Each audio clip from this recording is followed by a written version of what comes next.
Hi all, welcome to my channel mathematics by Akanksha. तो कल CTET के एग्जाम की न्यू डेट रिलीज हो गई है जो कि है 8 of February 2026। Paper one paper two दोनों के लिए 8 ऑफ फेब की डेट अभी आई है। तो मतलब अभी हमारे पास अब हम लोग अक्टूबर एंड तक पहुंच रहे हैं। हमारे पास 2 से 3 महीने हैं हमारी पूरा सिलेबस कवर करने के लिए, प्रैक्टिस करने के लिए। तो I would request everyone please subscribe my channel, क्योंकि इसी चैनल पर आपको सारा का सारा syllabus with PYQs revisions plus आपको सभी नोट्स भी प्रोवाइड किए जाएंगे इसी चैनल पर। तो मुझे नहीं लगता कि आपको अपना टाइम वेस्ट करने की ज़रूरत है बिल्कुल भी। आप मेरे चैनल को सब्सक्राइब करो, आपको सब कुछ इजीली नोटिफिकेशंस में जल्दी से जल्दी आता रहेगा। और अगर आप मेरी ये वाली वीडियो देख रहे हो ना, तो डेफिनेटली आपको मेरी पिछली वीडियो अच्छी लगी है, तभी आज आप उस वीडियो का सेकंड पार्ट देख रहे हो।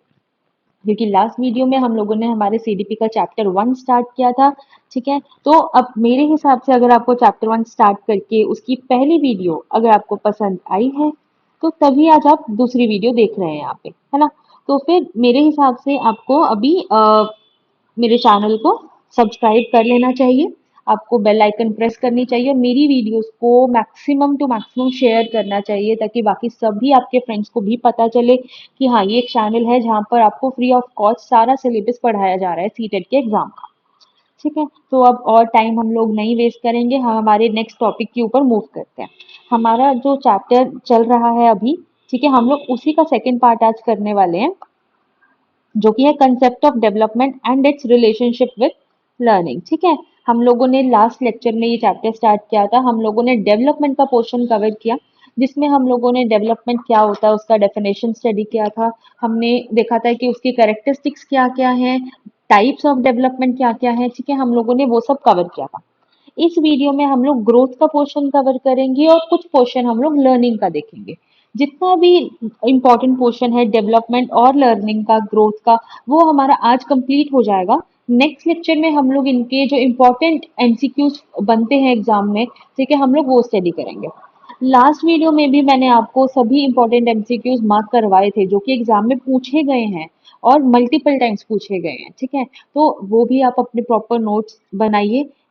आज का जो लेक्चर है इसमें भी मैं आपको गो थ्रू करवाऊंगी और सभी इंपॉर्टेंट एमसीक्यूज जो बने हैं अब तक एग्जाम में वो मैं आपको मार्क करवाती जाऊंगी। ठीक है, तो अब हम लोग स्टार्ट करते हैं। सबसे पहले आज जो हमारा टॉपिक है वो है हमारा ग्रोथ का। हम लोग देखने वाले हैं कि ग्रोथ क्या चीज है। ठीक है, तो मैंने हमारा जो नोट्स मैंने जब स्टडी किया था, जब मैंने सीटेट क्लियर किया था, तब मैंने जहाँ जहाँ से जो जो चीजें रेफर की थी मैंने उन सबको कंबाइन करके अपने नोट्स बनाए थे। तो अभी उन्हीं नोट्स को थोड़ा पॉलिश करके मैं आपके सामने इस पीडीएफ में दिखाती हूँ। ठीक है, तो अब क्या है growth means, so it means like growth क्या है कि हमारे जो डिफरेंट पार्ट्स हैं, ह्यूमन बॉडी के जो डिफरेंट पार्ट्स हैं and the ability of those parts to work. ठीक है, हम लोग उसको कहीं ना कहीं ग्रोथ के अंडर रखते हैं। मतलब हमारे जो भी एज अ ह्यूमन बॉडी हमारे जितने भी पार्ट्स हैं, ठीक है, उनकी जो फंक्शनिंग होती है, उनकी अबिलिटी टू वर्क है कि वो किस तरीके से काम कर रहे हैं, ठीक है, वो सब किसके अंडर आता है, ग्रोथ के अंडर आता है। ठीक है, तो ज्यादा से ज्यादा हम लोग ग्रोथ में ना हमारा फिजिकल एस्पेक्ट सर्च मतलब टच करते होते हैं। जैसे कि फॉर एग्जांपल आपकी हाइट कितनी बड़ी है, आपका वेट कितना इंक्रीज हुआ है, आप कितना एरिया कवर करते हैं। ठीक है, ये सब आपका फिजिकल स्ट्रेंथ में आता है, आपके फिजिकल एस्पेक्ट्स में आता है। तो ग्रोथ के अंदर हम लोग फिजिकल एस्पेक्ट्स स्टडी करते हैं। ठीक है, डेवलपमेंट में हम लोगों ने पढ़ा था कि उसमें हम लोग क्वालिटेटिव क्वांटिटेटिव दोनों चीजें स्टडी करते हैं, यानी कि वो चीजें जो आप ऑब्जर्व करके देख पा रहे हो, आप ऑब्जर्व करके जज कर पा रहे हो, उनको भी हम लोग डेवलपमेंट में स्टडी करते हैं। और जो चीजें आप लोग सिर्फ फील कर पाते हो, जिनको आप ऑब्जर्व नहीं कर पा रहे हो, फॉर एन एग्जाम्पल आपका कॉग्निटिव, आपके माइंड की रिलेटेड एक्टिविटीज, ठीक है, आपके fine motor skills, gross motor skills, सब कुछ किस में आता था, डेवलपमेंट में। ठीक है, और ग्रोथ क्या है, डेवलपमेंट का ही एक पार्ट है। ठीक है, ग्रोथ में ना हम लोग सिर्फ क्वांटिटेटिव एस्पेक्ट्स देखते हैं। क्वांटिटेटिव मतलब वो जो आप मेजर कर सकते हो, आप लोग ऑब्जर्व करके पता कर सकते हो कि अच्छा आज इसका पिछले 6 महीने में कितना वेट इंक्रीज हुआ है। ठीक है, ये कितनी जल्दी भाग पा रहा है, इसको सांस कितना तेज चलता है। ठीक है, ये सारे एस्पेक्ट्स किस में आ जाते हैं, हमारे ग्रोथ के अंडर में आते हैं। ठीक है, so the physical growth aspects our behaviour and vice versa. तो ये क्या बोल रहे हैं कि जो फिजिकल ग्रोथ होती है ना हमारी, वो किन किन चीजों पे इम्पैक्ट करती है, क्या क्या इफेक्ट करती है, वो होता है हमारा बिहेवियर। और हमारा बिहेवियर जो है वो भी हमारे फिजिकल ग्रोथ में क्या करता है, इम्पैक्ट करता है। एग्जाम्पल देती हूँ कि सपोज सपोज आप किसी, आपका जो फ्रेंड सर्कल है, ठीक है, वो बहुत हेल्दी है, ठीक है, आप सब मिलकर के आउटडोर गेम्स खेलते हो, क्रिकेट खेलते हो, हॉकी खेलते हो, मतलब वो जहां पर आपका फिजिकल एक्टिविटी शो होता है, तो इससे आपका फिजिकल ग्रोथ ज्यादा होगा।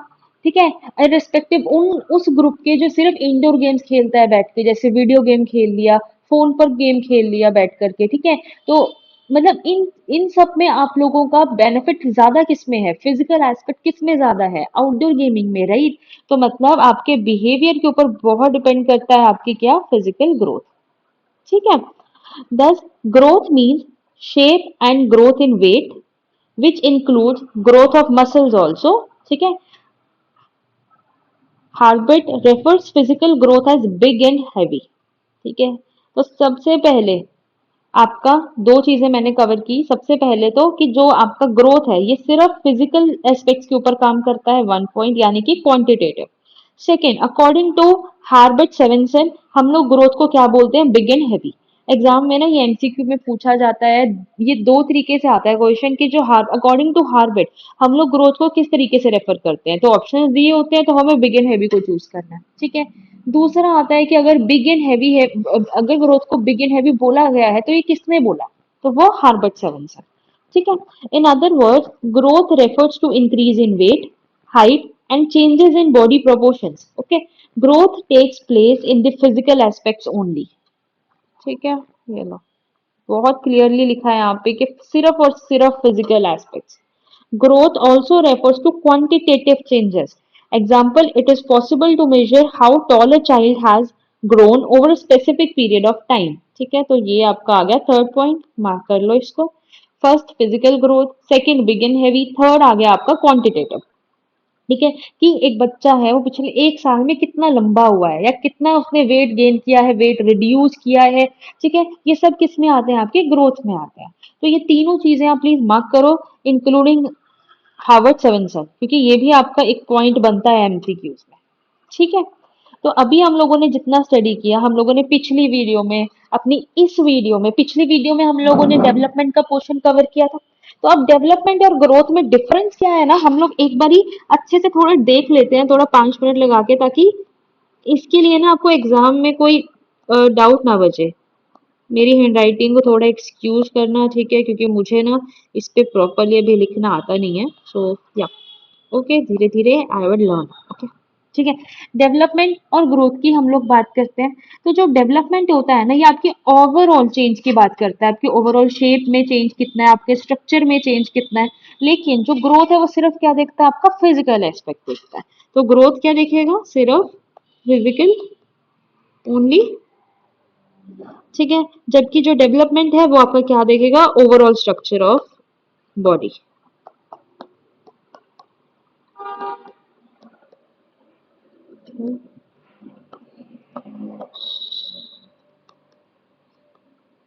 सेकंड पे आते हैं। ठीक है, अब जो ग्रोथ की हम लोग अगर बात करते हैं ना, तो हम लोग सिर्फ फिजिकल एस्पेक्ट्स देखते हैं, यानी कि वो एस्पेक्ट जिनको आप मेजर कर सकते हो। ठीक है, आप उनको नाप सकते हो कि कितना बड़ा है या कितना कम हुआ है। तो सब्जेक्ट ऑफ मेजरमेंट की अगर हम बात करते हैं तो वो ग्रोथ में आता है। लेकिन अगर हम लोग फंक्शनिंग की भी बात करते हैं, मेजरमेंट की भी बात करते हैं, मतलब वो चीजें जिनको मेजर भी किया जा सकता है और जज भी किया जा सकता है, उनको सिर्फ फील भी किया जा सकता है, वो सब किस में जाएगा, डेवलपमेंट में जाएगा। यानी कि इसमें सिर्फ क्या रहेगा आपका, मेजरमेंट का पार्ट। इसमें आपका फंक्शनिंग और मेजरमेंट दोनों चीजें आएंगी।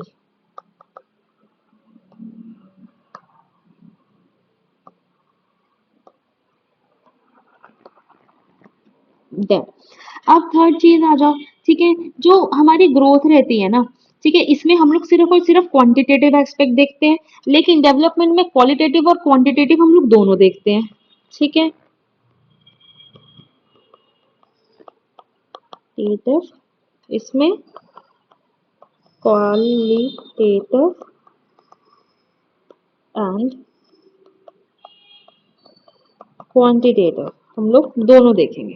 ठीक है, अब नेक्स्ट पॉइंट पे आते हैं। ठीक है, अब जो ग्रोथ रहता है ना वो through out the life continue नहीं रहता, एक पॉइंट पे आके वो रुक जाता है। फॉर एन एग्जांपल, आप एक ह्यूमन बीइंग की हाइट है, वो एक एज के बाद बढ़नी बंद हो जाती है। ठीक है, तो ग्रोथ एक पॉइंट पे जाके रुकती है।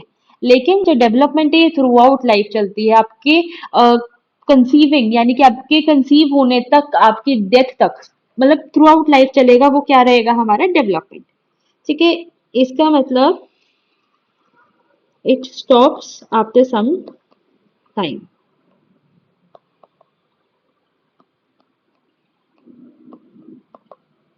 some time। ठीक है, continues throughout the life।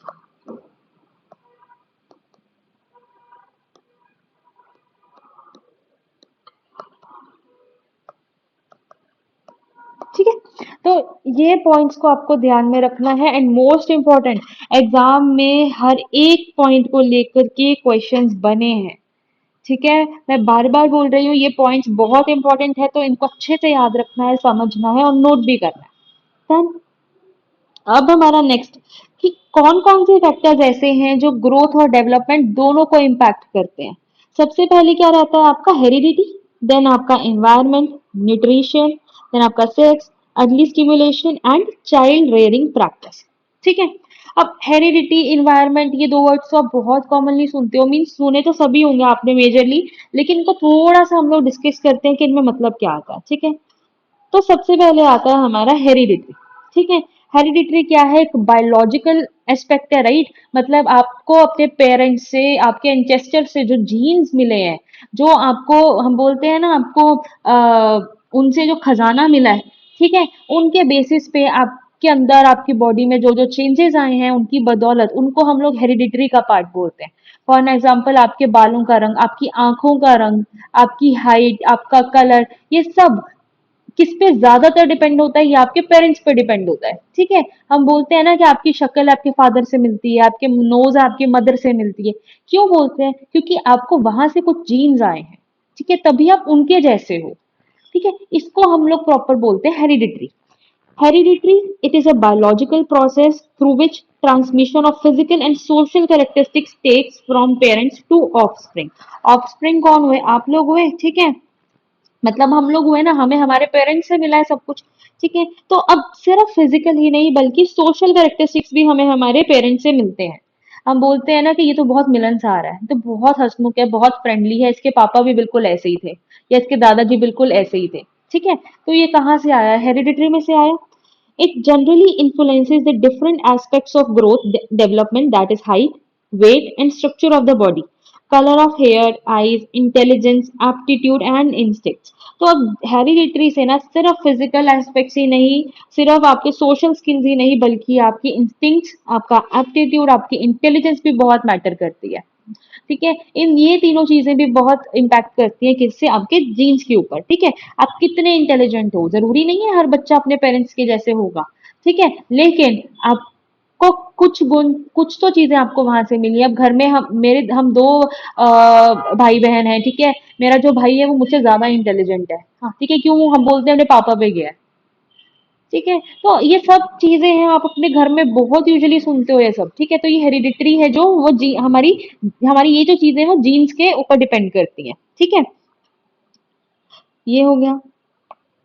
अब हमारा जो नेक्स्ट पार्ट रहता है वो होता है इन्वायरमेंट का, कि हम किस माहौल में रह रहे हैं। इन्वायरमेंट बहुत इंपॉर्टेंट रोल प्ले करता है आपकी ग्रोथ और डेवलपमेंट में। ठीक है, कुछ बच्चे हैं वो बहुत ज्यादा अच्छे माहौल में रहकर पले बड़े होते हैं, माँ बाप, मामा पापा ने बहुत अच्छे तरीके से रखा है। ठीक है, तो उनका अलग माइंडसेट रहता है। ठीक है, कुछ बच्चे होते हैं वो उस माहौल में नहीं पड़े हैं, पर आपने मे बी वो स्टोरी सुनी होगी, जिस एक मतलब बच्चे की, वो मे बी आपको आगे भी आएगी वो सारी स्टोरी, कि एक बच्चा होता है, ठीक है, 6 महीने का, उसको एक बुल होता है, वो उठा करके ले जाता है घर से। 7 साल बाद उसको उसकी केव से रिकवर किया जाता है, उस बच्चे को। उस बच्चे का वॉक करने का तरीका, उसका क्रॉल करने का तरीका, या उसका भागने का तरीका बिल्कुल सिमिलर किससे होता है? बुल से। वो 4 पैरों पे भाग रहा होता है। क्यों? क्योंकि वो उस माहौल में रहा और उसके जैसा बना। ठीक है, तो environment, it plays an important role in growth development of an individual. It consist of the sum total of physical and psychological, ये वर्ड है यहाँ पे, ये चेंज कर लेना, ये गलत है, ये साइकोलॉजिकल आएगा, aspects of an individual which he receives from his conception. The environment can be controlled to make hereditary favorable for an individual growth. तो क्या बोल रहे हैं कि सिर्फ हेरिडिटरी भी इंपॉर्टेंट नहीं, सिर्फ एनवायरनमेंट भी इंपॉर्टेंट नहीं, दोनों चीजों पर कंट्रोल होना बहुत जरूरी है. ठीक है. अब ठीक है, तो ये चीजें बहुत इंपॉर्टेंट है. आपका एनवायरनमेंट आपके सिर्फ फिजिकल नहीं बल्कि आपकी साइकोलॉजिकल, आपकी मनोवैज्ञानिक शक्ति पर भी बहुत मतलब इम्पैक्ट करता है. ठीक है. देन आ गया आपका न्यूट्रिशन, सबका बहुत फेवरेट चीज, यानी कि हमारी बैलेंस डाइट. हम क्या खा रहे हैं, क्या पी रहे हैं, किस माहौल में रह रहे हैं, ये सब बहुत इम्पैक्ट करता है. ठीक है. अब हम बोलते हैं ना कि alcohol consumption is injurious to health. क्यों? क्योंकि आपका लीवर खराब कर देती है. ठीक है. ठीक है, तो अगर शराब पी रहा है कोई बंदा, एक तो वो दिमाग से भी वीक हो रहा है, उसका लीवर भी वीक हो रहा है, मतलब वो फिजिकली भी जा रहा है, मेंटली भी जा रहा है. ठीक है. एक एक साइड पे हम बोलते हैं कि आपको प्रॉपर डाइट लेना चाहिए, fruits, vegetables, fast food no doubt ignore करना चाहिए. ठीक है. न्यूट्रिशन का बहुत इम्पैक्ट है आपके फिजिकल ग्रोथ में, आपके डेवलपमेंट में, इवन कि मेंटली आप डेवलप कर रहे हो, न्यूट्रिशन का बहुत बड़ा रोल है. नो डाउट आप सबको मैं बोल रही हूँ, बट मैं खुद फास्ट फूड बहुत खाती हूँ, but at the end the result is yes, nutrition का बहुत इंपॉर्टेंट रोल है. It is essential for the healthy development of an individual in terms of physical and mental attributes. Growth and development of an individual mainly depend on his food habits and nutrition. ठीक है. So the malnutrition has adverse effects on the structural and functional development of an individual or child. Malnutrition, गलत nutrition लेते हैं तो उसका एक बहुत adverse मतलब बेकार सा इम्पैक्ट होता है हमारी बॉडी पे, एक बच्चे के ऊपर भी और एक इंडिविजुअल के ऊपर भी. ठीक है. तो मतलब बैलेंस डाइट पे हम लोगों को ध्यान देना चाहिए. Then sex. सेक्स क्या होता है कि अब एक बॉय है एक गर्ल है. ठीक है. इन दोनों के ग्रोथ का, इन दोनों के डेवलपमेंट का ना आपस में बहुत डिफरेंस रहता है. जो गर्ल्स है उनकी हाइट बहुत जल्दी खींचती है, बहुत जल्दी बढ़ती है एज कम्पेयर टू बॉयज. लेकिन बॉयज की हाइट ज्यादा देर तक बढ़ती है एज कम्पेयर टू गर्ल्स. जो मसल डेवलपमेंट है वो बॉयज में ज्यादा रहता है, गर्ल्स में कम होता है. वॉइस टोन है वो ज्यादा तीखी किसकी होती है, लड़कियों की होती है, बॉयज की कम होती है. ये सब किस में आता है, आपके सेक्स के पोर्शन में. ठीक है. It acts as an important factor of growth and development. There is difference in growth and development of boys and girls. ठीक है. The boys are generally taller, courageous than the girls, but girls show rapid physical growth in adolescence and accent to the boys. तो कहते हैं जो लड़के होते हैं वो लंबे होते हैं, उनमें करेज ज्यादा है. हमने सुना है ना लड़कियां बहुत ज्यादा इमोशनल होती हैं, वो जल्दी छोटी बातों पे रोने लगती हैं. लेकिन बॉयज वो प्रैक्टिकल ज्यादा होते हैं, उनमें अपने आप में एक सहनशीलता, एक पेशेंस और काम ज्यादा रहता है. ठीक है. So in general, the body constitution and structural growth of girls are different from that of boys, and the functions of boys and girls are also different in nature. ठीक है. तो ये आपके सेक्स के पोर्शन में आता है. Then last but not the least, okay it's not the last, it's second last. So सबसे पहले आता है हमारा अर्ली स्टिम्युलेशन. ठीक है. So environment encourages the development of child's hereditary potential. Example, talking to a baby, showing up preschool pictures and storybooks encourages his or her interest in learning words and a desire and to learn and to read. तो अब क्या बोल रहे हैं कि आप अपने बच्चे की जब वो पैदा हुआ है या वो 1 या 2 साल का है, आप किस तरीके से उससे डील कर रहे हैं, आप किस तरीके से उसके अंदर इंटरेस्ट जगाने की कोशिश कर रहे हैं, उस पर बहुत डिपेंड करता है. एक है मैं आपको बस पेज पे लिखा है कुछ ब्लैक एंड व्हाइट, मैं आपको पढ़ा देती हूँ, बोलती जाती हूँ और हो गया. एक है कि मैं आपको पिक्चर्स के थ्रू कुछ दिखा रही हूँ, वो ज्यादा देर आपके माइंड में रिटेन रहेगा. वैसे ही बच्चे हैं, आप उनको गेम्स के थ्रू कुछ सिखाओगे वो जल्दी पिकअप करेंगे. ठीक है. आप अंटिल एंड अनलेस आप उनको दे रहे हो बुक के पढ़ो और याद कर लो यार हो गया. हम लोग हमारे टाइम में तो छोटे होते ऐसे ही पढ़े हैं सभी. ठीक है. ये तो अब बहुत एजुकेशन सिस्टम चेंज हो गया है, अभी प्रोजेक्टर्स आ गए हैं, बट हाँ अब पहले तो बहुत ज्यादा यही सब होता था. ठीक है. तो अर्ली स्टिमुलेशन वही होता है, स्टोरी बुक्स में ही बोल रहे हैं कि स्टोरी बुक्स में पिक्चर्स दिखा दिखा के बच्चे का इंटरेस्ट बनाया जाता है कि देखो क्या हो रहा है. पिक्चर्स के थ्रू ज्यादा उनको फिर पढ़ने की इच्छा जागती है कि अच्छा मुझे और दिखाओ क्या हो रहा है, मुझे और समझाओ. ठीक है. तो उनके उनके अंदर इंटरेस्ट जगाना, Basically it's a very different concept. Okay, so a stimulating environment encourages good physical and mental development. ठीक है, अच्छा environment दोगे तो जाहिर सी बात है फिजिकल और मेंटली ग्रोथ ज्यादा होगी, अच्छी बेहतर होगी ना. while an unstimulating environment causes child development to fall back its potential. मतलब अगर उसको, अगर वो बच्चा है उसमें पोटेंशियल है ना कुछ अच्छा कर दिखाने की, लेकिन अगर उसको नेगेटिव माहौल दोगे, अगर नेगेटिव ही बोलोगे, फॉर एन एग्जाम्पल, अब अगर आप में से कोई है जो आईएएस ऑफिसर बनना चाहता है या कुछ भी है, ठीक है, इसका ड्रीम है, लेकिन उसके घर वाले बोले यार तू तो पढ़ ही नहीं सकता, तू तो बन ही नहीं सकता, तो नेगेटिव थॉट्स आपके दिमाग में कहीं ना कहीं तो असर करेंगे ना, चाहे आप में वो पोटेंशियल है, आप कर सकते हो, लेकिन वो चीजें हैं वो आपको पीछे खींच लेंगी. ठीक है, तो ये आता है आपका अर्ली स्टिमुलेशन में. Then we have a child rearing practice. बच्चे को किस तरीके से बड़ा करना है उस चीज पे भी बहुत डिपेंड करती है आपकी ग्रोथ एंड डेवलपमेंट. ठीक है, children brought up by permissive parents tend to lack a sense of responsibility. अब एक एक है जहाँ पे आपको हर तरीके से ऑर्डर किया जाता है घर पे, घर से बाहर नहीं जाना, ये नहीं खाना, ये नहीं पहनना, ठीक है, इससे बात नहीं करनी, ये क्यों किया, ठीक है, मतलब हर चीज आपके ऊपर बहुत कंट्रोल और बाउंडेशंस है. ठीक है, तो आप कहीं ना दब जाओगे. ठीक है, आपको लगेगा कि कुछ करने का फायदा नहीं है, मुझे तो मेरे पेरेंट्स ने कुछ भी करने नहीं देना, आपको कहीं आने जाने नहीं देते. नो, ठीक है, पहले नहीं बिल्कुल भी भेजते थे, बट अब के पेरेंट्स बहुत ओपन माइंडेड हो गए हैं, चीजों को समझने लगे हैं. School trips, college trips, no doubt बहुत इंपॉर्टेंट है. एक एनवायरनमेंट चेंज ना लाइफ में बहुत इंपॉर्टेंट है अच्छे दिमाग की ग्रोथ के लिए. ठीक है, तो ये सब चीजें कहाँ आती है चाइल्ड रेयरिंग प्रैक्टिस में. एक है कि बच्चे को कमरे में बंद करके रख दिया बिल्कुल कि कुछ नहीं करना बिना पेरेंट्स की परमिशन के. ठीक है, एक है जहाँ पे बच्चे को थोड़ी फ्रीडम दी गई है, नहीं यार तुम्हें जो मन करना, you can have a cheat day in a week, हम संडे संडे चीट डे करेंगे, तुम अपनी पसंद का कुछ भी खा सकते हो. ठीक है, तो ये सारी चीजें उस बच्चे को भी कुछ अच्छा फील होगा ना कि यार आज मैं अपनी पसंद का कुछ खाऊंगा, या मेरे पेरेंट्स मुझे बाहर घुमाने लेकर के गए हैं, मुझे मेरे फ्रेंड के साथ स्कूल ट्रिप पे भेजा है, दैट डिपेंड्स ना, तो उसको हम बोलते हैं चाइल्ड रेयरिंग प्रैक्टिस. ठीक है, so to have poor emotional control and to become underachiever in whatever they undertake. Those brought up by democratic और even firm parents are likely to make better person social adjustment. ठीक है, तो ये सब होते हैं वो factors जो जहाँ पे आपकी ग्रोथ और डेवलपमेंट सब इम्पैक्ट करता है. ठीक है, तो अब यहाँ पर जो इम्पोर्टेंट चीज आती है ना, देखो मेनली तो कि वो कौन कौन से फैक्टर्स हैं जो ग्रोथ और डेवलपमेंट में इम्पैक्ट करते हैं. चार ऑप्शंस आपको सही वाला टिक करना है कि अच्छा ये इम्पैक्ट करता है. ठीक है, हम लोगों ने इसको थोड़ा डिटेल में डिस्कस कर लिया है. अब हमारा जो नेक्स्ट टॉपिक होता है वो होती है कि स्टेजेस ऑफ ह्यूमन डेवलपमेंट.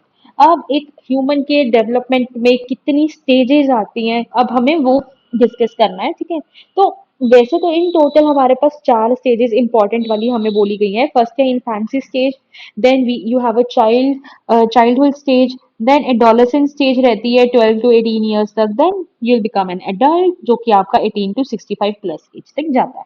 ठीक है, अब हम एक एक करके इनको देखते हैं.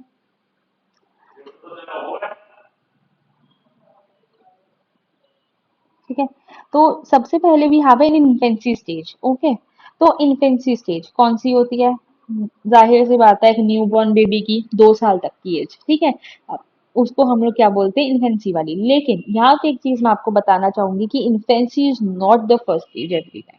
कहीं कहीं पर आपको प्री नेटल की स्टेज भी आ सकती है. अब ये डिपेंड करेगा कि आपको एग्जाम में ऑप्शंस में क्या सीक्वेंस दिया हुआ है. एग्जाम में ना सीक्वेंस में ये आता है कि सबसे पहली स्टेज कौन सी है, देन कौन सी सेकेंड, थर्ड, फोर्थ आपको दिया गया होगा. कई बार आपको होगा कि चाइल्डहुड की जगह पे आपको अडल्टहुड डाल दिया है, ऐसे उल्टा पुल्टा करके दिया जा सकता है, आपको सेलेक्ट करना है करेक्ट ऑर्डर. लेकिन अगर आपको स्टार्टिंग में कहीं पे भी प्री नेटल वर्ड यूज होता है, then yes prenatal is going to be your first stage. Prenatal stage कौन सी होती है, जब आपकी मदर बेबी कंसीव करती है टिल वो 9 मंथ का जो पीरियड रहता है वहां तक, जब तक आपका बर्थ नहीं होता, क्योंकि अगर बर्थ हो गया है तो बर्थ से लेकर के 2 ईयर्स तक का जो स्टेज रहेगा वो कहाँ पे आएगा, वो इन्फेंसी में आएगा. ठीक है, आई होप आपको ये चीज क्लियर होगी कि डिफरेंस कहाँ पे आ रहा है हमारा. ठीक है, तो आपको ये चीज का ध्यान रखना होगा, इसको नोट कीजिए प्लीज. ठीक है, तो ये फिफ्थ पॉइंट आई थिंक आज का जो मैं आपको बोल रही हूँ नोट करने के लिए. आई जस्ट चेक वंस, गलत राइट नहीं करूंगी. 4 पॉइंट्स यहाँ पर थे, तो फिफ्थ क्वेश्चन आपका यहाँ पर बनता है. ठीक है, ये ऑलरेडी सब इसमें कवर किया हुआ है पिछली वीडियो में भी, बट हाँ इसको सबको अच्छे से मार्क करना. ठीक है, देन हमारा जो कौन सा स्टेज रहता है कुछ भी आ सकता है, तो ये आपका सिक्स पॉइंट रहेगा. ठीक है, तो ये प्री नेटल वाला जो पॉइंट है इसको हम आज के टॉपिक पे आपका 7th पॉइंट कंसिडर करेंगे। ठीक है, ओके। और अब हमारा जो 8th पॉइंट रहेगा कि इन्फेंसी की स्टेज है वो उसका पीरियड कितना रहता है, it is from newborn to 2 years का। मार्क इसको भी कीजिए। ठीक है, then according to Erik Erikson theory, ये बहुत मतलब फेमस बंदा है, इसके बारे में हम लोग बार बार बात करेंगे आने वाले कितने ही चैप्टर्स में। ठीक है, so according to Erik Erikson theory, the infant depend on the parents, especially the mother. Okay, the major developmental task in infancy is to learn whether or not other people, especially primary caregivers, regularly satisfy basic needs. तो अब क्या बोल रहे हैं Erik Erikson, कहते हैं कि एक बच्चा जो पैदा हुआ है ना वो सबसे ज्यादा किस पे डिपेंड कर रहा है, अपनी मदर पे। ठीक है, जो वो अपनी मदर को देखेगा, मदर से सीखेगा ना, वो उसके लिए बेस बनेगा, फाउंडेशन बनेगा। ठीक है, तभी बोलते हैं ना कि अगर बच्चा पैदा हुआ है तो मदर को बोलते हैं कि तुम प्लीज बाहर का कुछ मत खाना अगले 1 डेढ़ साल तक। ठीक है, तुम्हें बहुत हेल्दी खाना खाना है, क्यों? क्योंकि मम्मा फीड करेंगे तो जो मम्मा खाएंगे वही तो बेबी में जाएगा।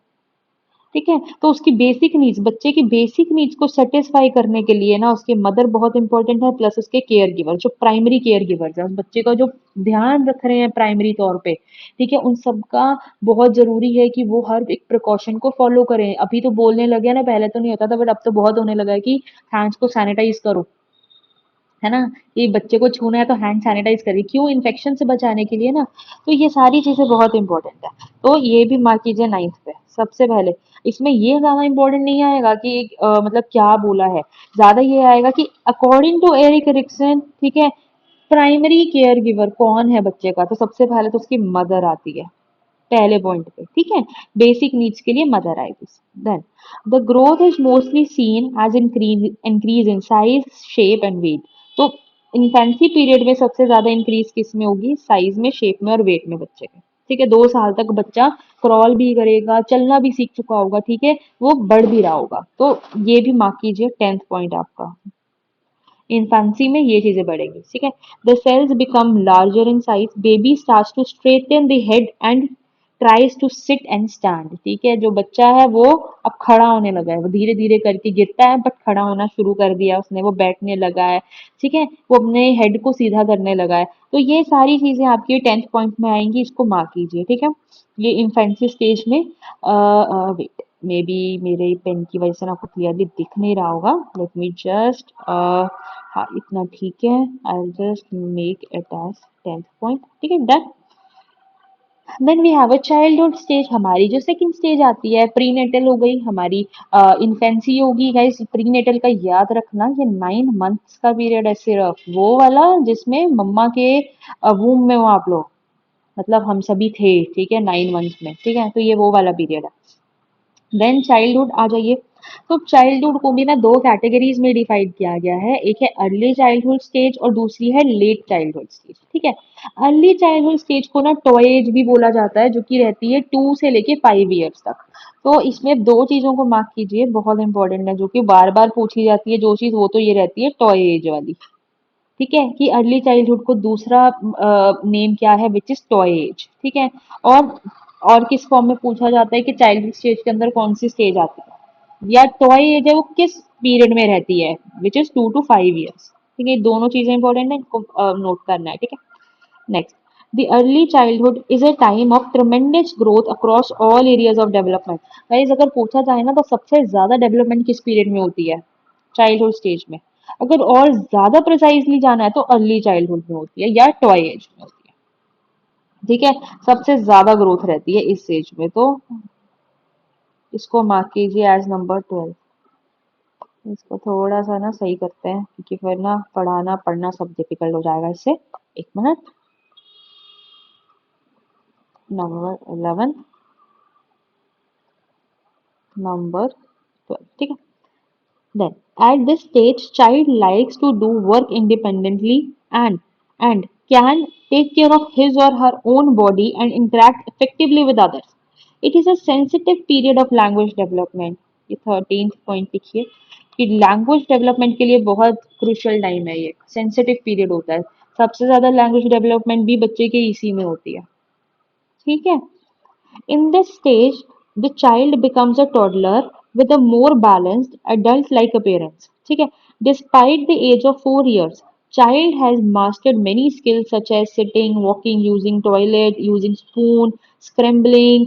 स्क्रैम्बलिंग क्या होता है ना कि जैसे हम लोग क्या बोलते हैं, हम्म, मतलब ड्रॉ करना स्टार्ट कर देता है वो कुछ ना कुछ, मतलब वो अपने हाथों का फिंगर्स का यूज करके कभी कुछ बनाने लगता है, मतलब वो कभी कोई एप्पल बना रहा है, ठीक है, वो कुछ बना रहा है, मतलब ऐसे ऐसे करना शुरू कर देता है। या फिर सपोज आपको ना कुछ हम छोटे होते करते थे ना नर्सरी एलकेजी में कि एक ना वो डॉटेड बुक आती होती थी, ऐसे ऐसे बोला जाता था इसको पूरा कंप्लीट करो, फिर हम लोग ऐसे करके लाइंस बनाते होते थे, ठीक है, तो वो सारा वाला पीरियड हो जाता है, उसको हम लोग स्क्रैम्बलिंग के अंडर काउंट कर लेते हैं, ठीक है।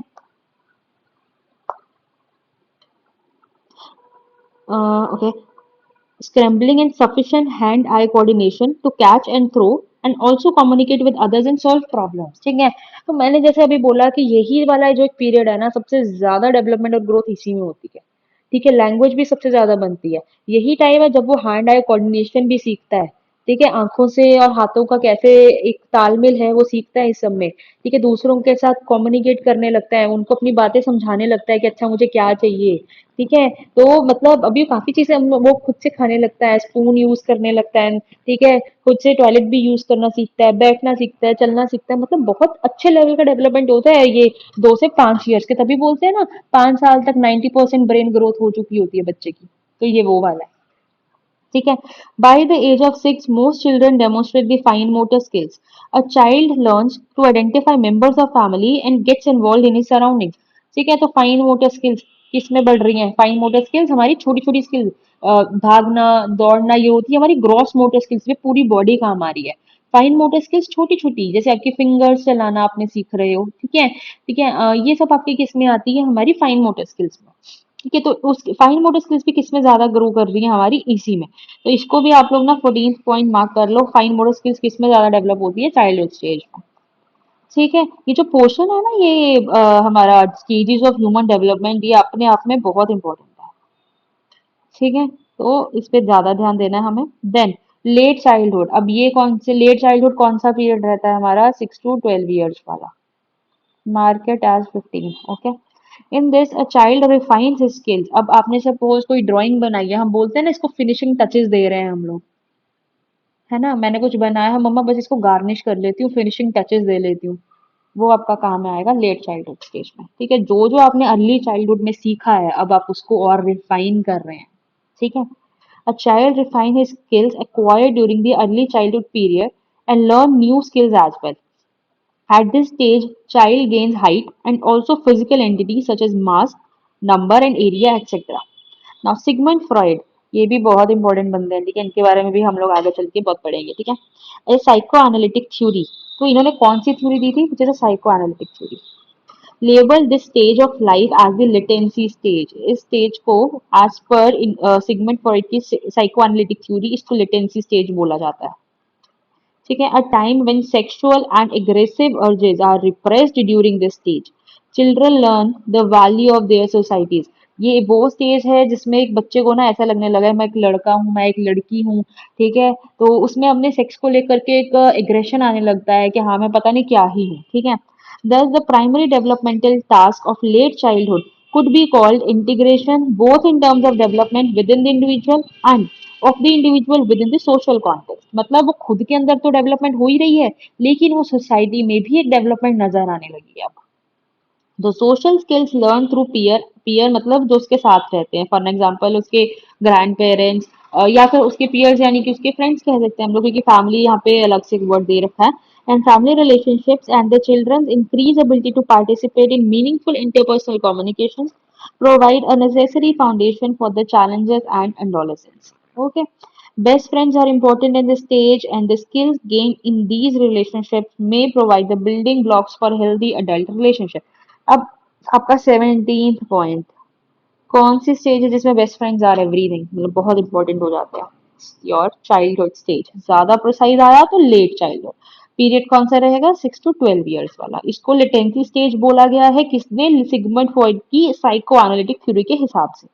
ये बहुत इंपॉर्टेंट है, चीजें मार्क करते रहना सब, ठीक है।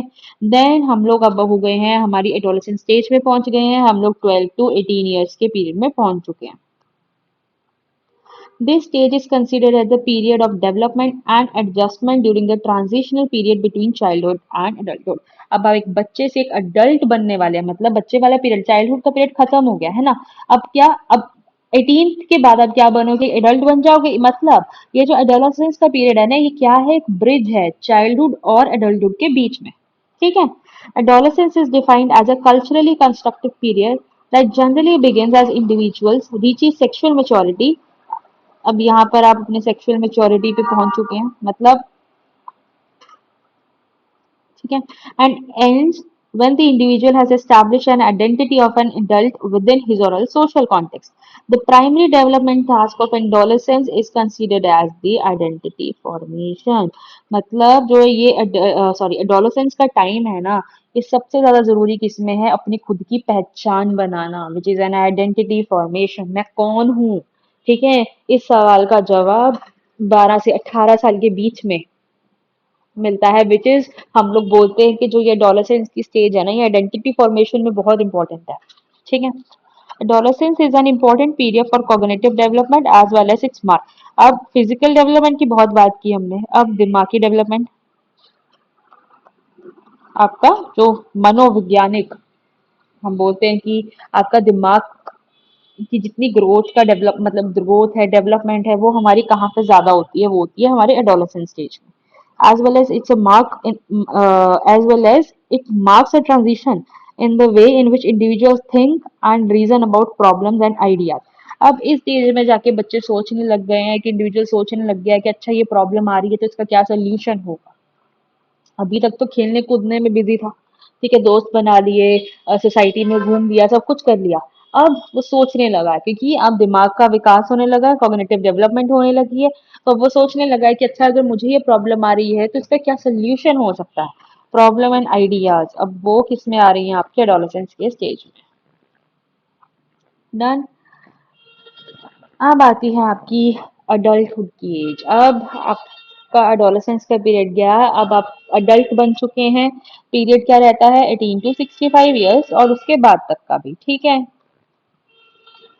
ओके, अब इसको बेटर समझने के लिए ना, अडल्टहुड को समझने के लिए ना, इसको 4 स्टेजेस में डिवाइड किया गया है। तो सबसे पहली आती है हमारी अर्ली अडल्टहुड। ठीक है। अर्ली अडल्टहुड ये ना ज्यादा इंपॉर्टेंट नहीं है, मैं ऐसे ही बोलूँ कि मतलब ये पीरियड्स आपको याद रखने हैं, नहीं याद रखोगे तब भी चलेगा। बस मेजर पीरियड याद रखना कि 18 to 65 का रहता है। ओके। अब आता है early adulthood. This stage is a development bridge between pre adulthood and young adulthood.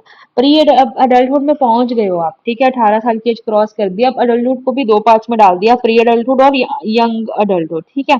This phase is considered as the healthiest time of life. इसमें सिर्फ एक चीज इंपॉर्टेंट है, which is like healthiest time of life कौन सा रहता है, which is early adulthood. ठीक है। आपको पीरियड पूछ सकते हैं कि अच्छा किस पीरियड में सबसे ज्यादा हेल्दी टाइम रहेगा, विच इज 18 to 20 to 25। जो भी ऑप्शंस होंगे नियर बाय आपको वो सेलेक्ट करनी है इसमें। ठीक है। नेक्स्ट, यंग अडल्टहुड की बात करते हैं, which is 25 to 40 years. At this stage strength and physical performance reaches there peak. Muscles पूरे ग्रो हो गए हैं, अब जान भी बहुत ज्यादा है इस एज में। ठीक है। आप भारी भारी चीजें भी खुद से उठा के फटाफट पटक दोगे इधर से उधर। ठीक है। और आपको फील भी नहीं होगा, सांस भी नहीं चढ़ेगा, कुछ भी नहीं। जैसे जैसे एज बढ़ेगी, आप तो कहोगे यार ये मुझसे तो नहीं हो रहा है, मेरी तो पीठ दुख रही है, मेरे तो घुटने जवाब दे गए हैं, मुझसे नहीं हो रहा है। मतलब सबसे ज्यादा स्ट्रेंथ और फिजिकल कहते हैं ना कैपेबिलिटी जो रहती है, या बॉडी की फ्लेक्सिबिलिटी जो रहती है, वो कब रहती है, ये 25 to 40 ईयर्स के बीच में, यानी कि यंग अडल्टहुड की एज में। क्वेश्चन क्या है, स्ट्रेंथ एंड फिजिकल परफॉर्मेंस सबसे ज्यादा कब रहेगा, 25 to 40 के बीच में। Okay. Now we have mature adulthood. अब आप बड़े हो गए हैं, अब ये आती है 40 to 65 की एज में। हम बोलते हैं ना मेच्योर कब हो गए, है ना, मम्मी पापा बोलते हैं बहुत इजीली ना हमें कि यार मेच्योर कब हो गए। अब डेफिनेटली आप 40 के हो जाएंगे तो जवाब है आपके पास, 40 के हो गए तो हम मेच्योर हो गए मम्मा प्लीज। ठीक है। So there are some differences in mature adulthood. ठीक है। some def, some define it between middle age 45 to 64 years, but Eric Erikson defines it between 40 to 65 years of age। क्या बोल रहे हैं कि मेच्योर एडल्टहुड वैसे तो 40 to 65 होता है, लेकिन हर किसी की अपनी थ्योरी है। उनकी थ्योरी के हिसाब से दो दो थ्योरीज भी ऐसी है, कई लोग बोलते हैं कि ये 45 to 64 है, बट एरिक एरिक्सन बोलते हैं कि ये 45 to 65, सॉरी 40 to 65 है। ठीक है।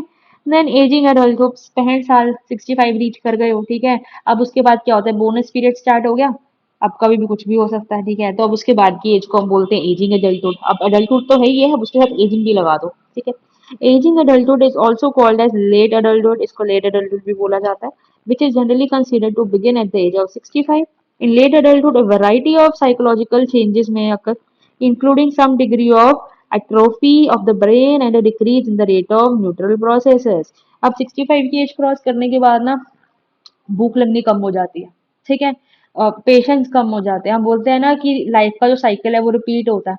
अब एक एज ऐसी आती है जब पेरेंट्स बच्चे बन जाते हैं और बच्चों को पेरेंट्स बनना पड़ता है।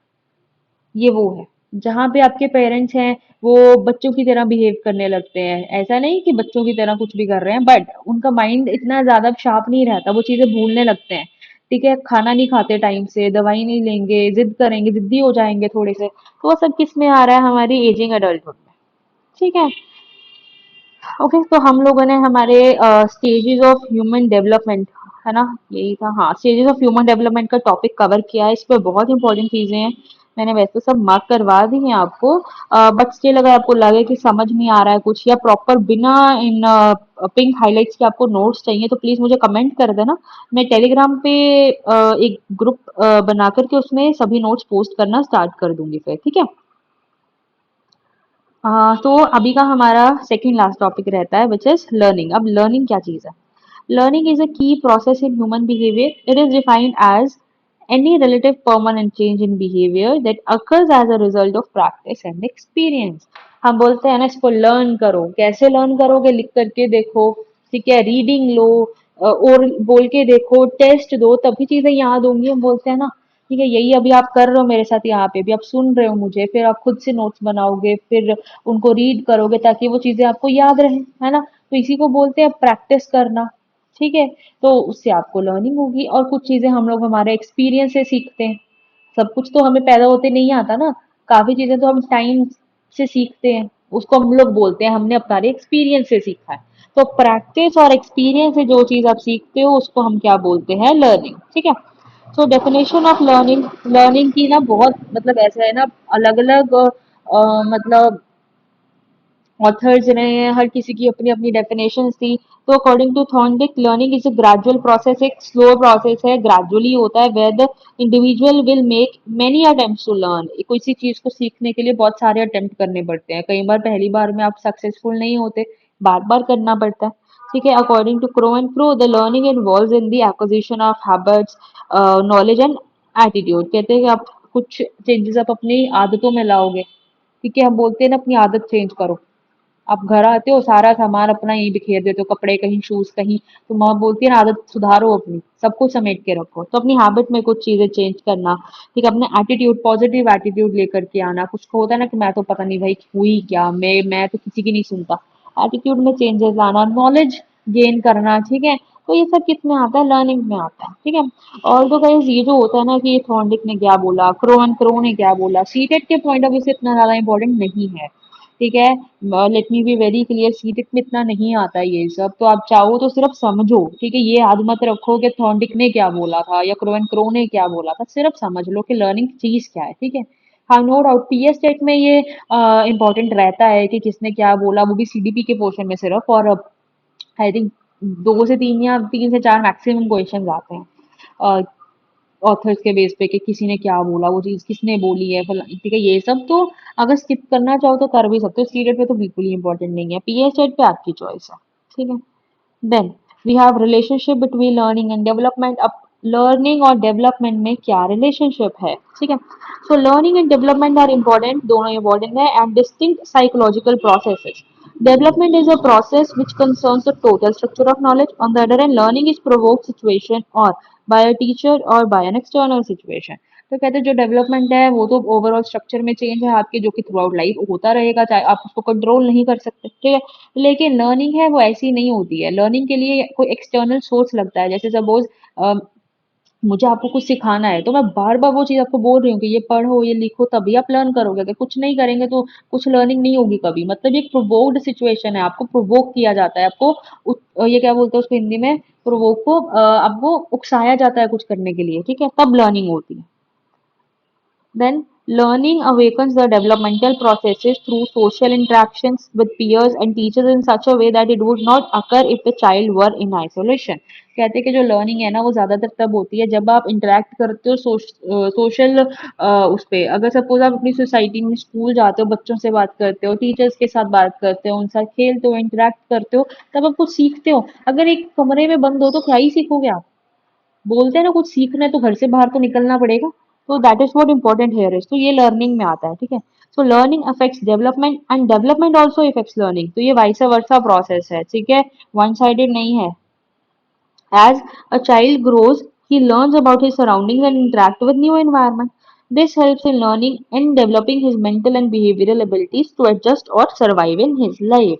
ठीक है, तो अब लर्निंग है वो डेवलपमेंट को इम्पैक्ट करती है, डेवलपमेंट लर्निंग को इम्पैक्ट करता है, ये दोनों साथ ही साथ चलते रहते हैं, ठीक है।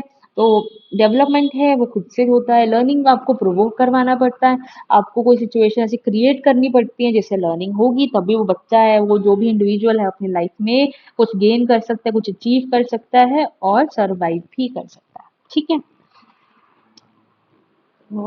Okay guys, thank you so much for listening to me. इतने पेशेंस के साथ आपने मेरे को सुना। हम लोगों ने हमारा पहला चैप्टर सीडीपी का कंप्लीट किया है आज, ठीक है। थ्योरेटिकल पोर्शन एक्सप्लेन करने वाला सब कुछ हमारे पिछले लेक्चर और इस लेक्चर में कवर हो चुका है। जो नेक्स्ट लेक्चर रहेगा नो डाउट वो भी इसी चैप्टर का रहेगा, लेकिन उसमें हम लोग सिर्फ और सिर्फ क्वेश्चंस डिस्कस करने वाले हैं, हम लोग एमसीक्यूज डिस्कस करने वाले हैं। वो भी सारे इंपॉर्टेंट, कुछ भी मैं आपको ना फालतू का करवाने के मूड में हुई नहीं हूँ। जो इम्पोर्टेंट है सिर्फ वो ही करेंगे हम लोग, बाकी सब स्किप। जो पॉइंट्स मैं मार्क करवा रही हूँ ना, ठीक है, इन्हीं के नोट्स बना लो, बहुत रहेगा सीटेट में, चलेगा, बहुत बहुत अच्छे नंबर्स के सब सब क्लियर हो जाएगा, ठीक है। तो ये चैप्टर कंप्लीट होता है यहीं पे। कोई डाउट्स आते हैं, कुछ आता है तो मेरे को कमेंट सेक्शन में पूछो, ठीक है। और दूसरा भाई सब्सक्राइब करो मेरे चैनल को, सुना है यहाँ तक तो मतलब अच्छा लग रहा है ना, ठीक है। तो सब्सक्राइब भी करो, शेयर भी करो और लाइक भी करो वीडियो को, ठीक है। Okay, thank you, bye bye.